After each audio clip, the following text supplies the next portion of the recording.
네, 오늘은 인지치료 상담에 대해 함께 깊이 이야기 나눠보겠습니다. 우리 생각이 감정이나 행동에 미치는 영향? 이걸 파악하는 게 중요하잖아요? 네, 맞습니다. 인지치료 상담은 자신의 생각 패턴을 먼저 알아차리고요. 그게 지금 겪는 어려움이랑 어떻게 연결되는지 이해하는 거죠. 그리고 나서는 좀 더 현실적이고 도움이 되는 생각으로 바꿔 나가도록 돕는 그런 과정에 초점을 맞춥니다. 그럼 인지치료 상담이 추구하는 가장 중요한 목표는 뭔가요? 그리고 이게 어떻게 시작된 건지도 궁금한데요. 핵심 목표는 역시 심리적 문제의 뿌리가 되는 생각들. 그러니까 좀 역기능적인 생각이나 습관처럼 휙 떠오르는 자동적 사고, 또 마음 깊이 자리한 어떤 믿음 같은 것들을 찾아내고 그걸 변화시키는 데 있어요. 역기능적 생각, 자동적 사고, 신념이요. 네. 시작은 1960년대 아론 백이라는 학자로부터였는데요. 이분이 우울증을 겪는 분들을 보니까 정보를 받아들이는 방식에 어떤 특정한 좀 부정적인 쪽을 치우친 왜곡이 있다는 걸 발견했어요. 아, 단순히 기분이 아니라 생각하는 방식 자체에 주목한 거군요. 그렇죠. 그 당시로서는 상당히 새로운 관점이었죠. 이 인지치료 접근법만의 어떤 두드러진 특징이나 장점? 또 뭐랄까 고려할 점 같은 건 뭐가 있을까요? 기본적인 가정은 이거예요. 생각, 감정, 행동은 서로 다 연결되어 있고 그 사이에서 생각이 중요한 다리 역할을 한다는 거죠. 생각, 감정, 행동의 연결고리군요. 네. 그래서 상담자와 내담자가 함께 가설을 세우고 검증해 나가는 이걸 협동적 경험주의라고 부르는데요. 이런 과정을 아주 중요하게 여깁니다. 겹동적 경험주의요. 마치 같이 탐구하는 느낌인데요. 맞아요. 그리고 스스로 문제를 이해하고 대처 방법을 배울 수 있도록 돕는 심리 교육적인 측면도 강하고요. 백우울척도 같은 객관적인 도구를 사용하는 것도 특징이죠. 객관적인 평가도 중요하게 생각하는군요. 장점이라면 역시 우울증에 효과가 좋다는 점을 많이들 꼽던데요. 네, 그게 가장 큰 장점 중 하나죠. 특히 우울증 치료에 효과가 있다는 연구 결과가 많고요.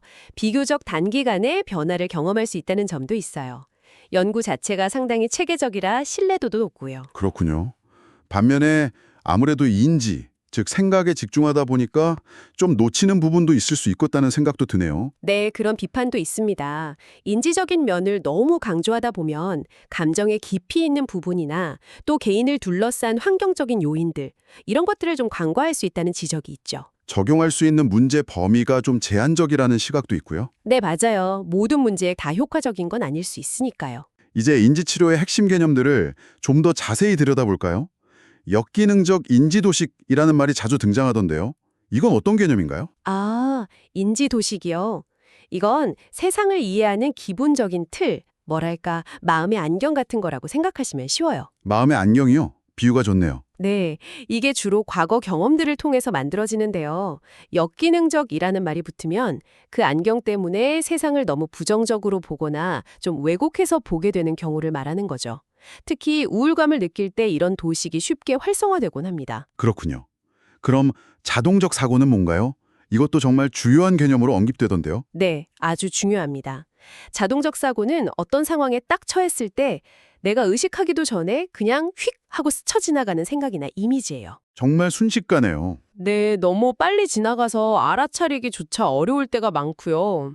그러다 보니 이게 그냥 사실인 것처럼 비판 없이 받아들여지기가 쉬워요. 아, 이런 부정적인 자동적 사고가 반복되면 그게 심리적으로 힘들어지는 아주 직접적인 원인이 될 수 있죠.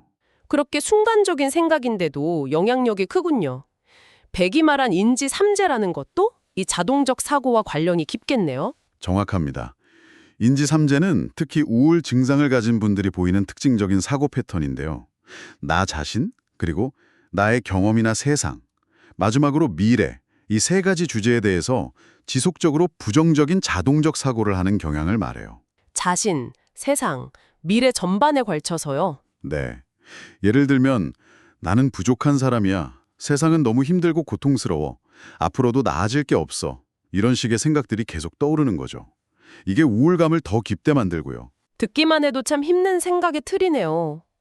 이런 생각들이 결국 인지 왜곡으로 이어지는 거군요. 맞아요. 인지 왜곡은 현실을 받아들이고 해석하는 과정에서 나타나는 일종의 체계적인 생각의 오류라고 보시면 돼요. 심리적으로 힘들 때 이런 왜곡들이 더 자주 나타나죠. 어떤 종류의 오류들이 있나요? 몇 가지 대표적인 예를 들어주시면 이해가 쉬울 것 같아요. 네. 예를 들어 임의적 추론이라는 게 있어요. 이건 별다른 증거나 근거 없이 심지어 반대되는 증거가 있는데도 성급하게 결론을 내리는 거예요. 친구한테 문자를 보냈는데 답이 좀 늦는다고 아, 날 피하는구나. 이렇게 생각해버리는 거죠. 아, 너무 빨리 단정 짓는 거네요. 그렇죠. 또 과잉 일반화는 한두 번의 경험을 가지고 너무 넓게 일반화시키는 거예요.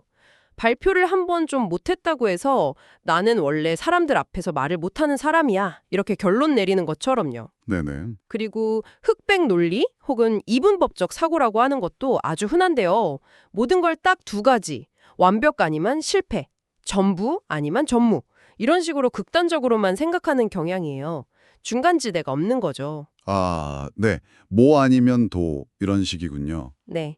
개인화는 또 뭐냐면 사실 나랑 별 상관없는 외부 사건인데 그걸 꼭 자기 자신이랑 연결시키는 거예요. 내가 소풍 가려고만 하면 꼭 비가 오더라. 뭐 이런 생각들이요. 하하, 네, 들어본 것 같아요. 그리고 선택적 추상화는 전체적인 맥락은 보지 않고 부정적인 세부 상황 하나에만 딱 꽂혀서 전체적 경험을 다 부정적으로 해석해버리는 거고요. 긍정적인 건 아예 못 보고요. 그렇죠. 의미 확대 및 축소는 자신의 실수나 단점은 엄청 크게 부풀리고 반대로 잘한 일이나 장점은 아주 작게 축소해서 평가하는 거예요. 아, 그것도 참 힘든 왜곡이네요. 마지막으로 파국화는 늘 최악의 상황을 상상하면서 걱정을 너무 크게 만드는 거죠. 예를 들어 회의 때 지적을 좀 받았다고 이러다 곧 해고당할 거야. 이렇게 생각하는 것처럼요. 정말 다양한 생각의 오류들이 있네요. 듣고 보니 저도 몇 가지는 좀 해당되는 것 같기도 하고요. 네, 누구나 어느 정도는 이런 왜곡을 가지고 있을 수 있어요. 다만 이게 너무 심해지면 문제가 되는 거죠. 그럼 상담에서는 이런 인지 왜곡들을 구체적으로 어떻게 다루나요? 인지적인 기법들부터 좀 알려주시죠. 가장 기본적이면서도 중요한 기법이 소크라테스식 질문법이에요. 상담자가 직접 답을 주는 게 아니라 질문을 통해서 내담자 스스로 자기 생각의 타당성을 검토해보고 다른 대안적인 생각은 없는지 찾아오도록 돕는 방식이죠. 질문을 통해서 스스로 답을 찾게 하는 거군요. 네, 예를 들면 그렇게 생각하시는 구체적인 근거가 있나요? 혹시 다르게 설명할 수도 있지 않을까요? 와 같은 질문들을 던지는 거죠. 또 부적절하게 자기 탓을 하는 경우 그걸 수정하도록 돕는 재기인하기 기법도 있고요. 자신이 자주 사용하는 인지 왜곡 패턴에 이름을 붙여서 인식하게 하는 인지 왜곡 명명하기 같은 것도 도움이 돼요. 아, 내 생각 패턴에 이름을 붙여보는 거예요. 재미있네요. 그럼 아까 말씀하신 흑백 논리나 파국화 같은 구체적인 왜곡에 대처하는 특별한 방법도 있나요? 그럼요. 예를 들어 흑백 논리에는 어떤 상황을 0점부터 100점까지의 연속선상에서 평가해보는 특정하기 기법을 사용해요. 완벽 아니면 실패가 아니라 그 사이에 여러 가능성을 보게 하는 거죠. 아, 중간지대를 만들어주는 거네요. 그렇죠.